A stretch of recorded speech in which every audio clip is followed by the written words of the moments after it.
certain subjects. One of the things that we had mentioned or talked a little bit about was just like the constellations and how much constellations or astronomy actually play into mythology. And ancient Kemet, they were very, very advanced in terms of astronomy, right? Astronomy and Yeah, yeah, right.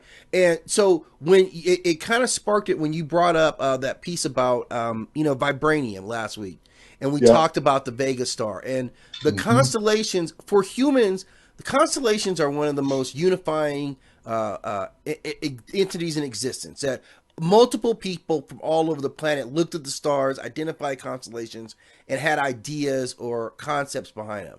Right. So even now, as we talk about the Vega star, which is a star that is like twice the size of Earth, it's about 25 light years away from us. This is one of the stars. It's one of the earliest stars that we could see without the use of telescopes, right? Because you didn't need them because of how bright the star was. It's extremely bright.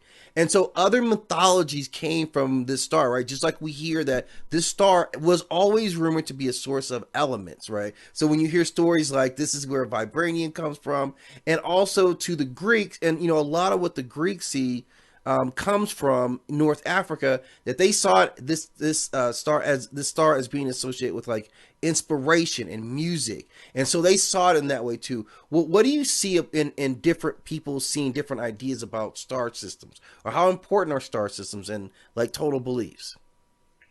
Well, the star systems, is exactly how the Mercury was set up and how the Tekens were set up based on Right. constellations. Okay. Yeah.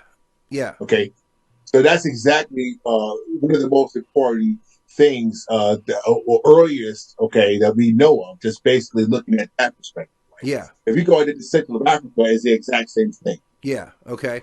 Okay, so we are the ones that actually understood the constellations, understanding how to be able to read the stars long Mm-hmm. before there was a calendar, right? Long Right. before there was a 365 days a year, right? Right. Long before we understood the horoscope, right? All these things came from this, Yeah. right? Yeah. These concepts, Right. right?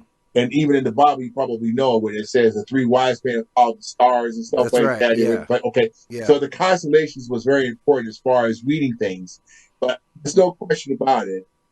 This is exactly how we knew things, just based on understanding that type of information, Yeah. Yeah. 100%. So even this. with the Dogon. Yeah. Exactly. Yeah. That was one of the primary examples, right? Yep. That they already were predicting stuff without advanced technology. They had this knowledge of it. So that's something that, like, on a consistent basis, I think we'll kind of go back to because we can link so much of mythology, so much of like tradition back to this belief system. So that brought me to something else I wanted to introduce.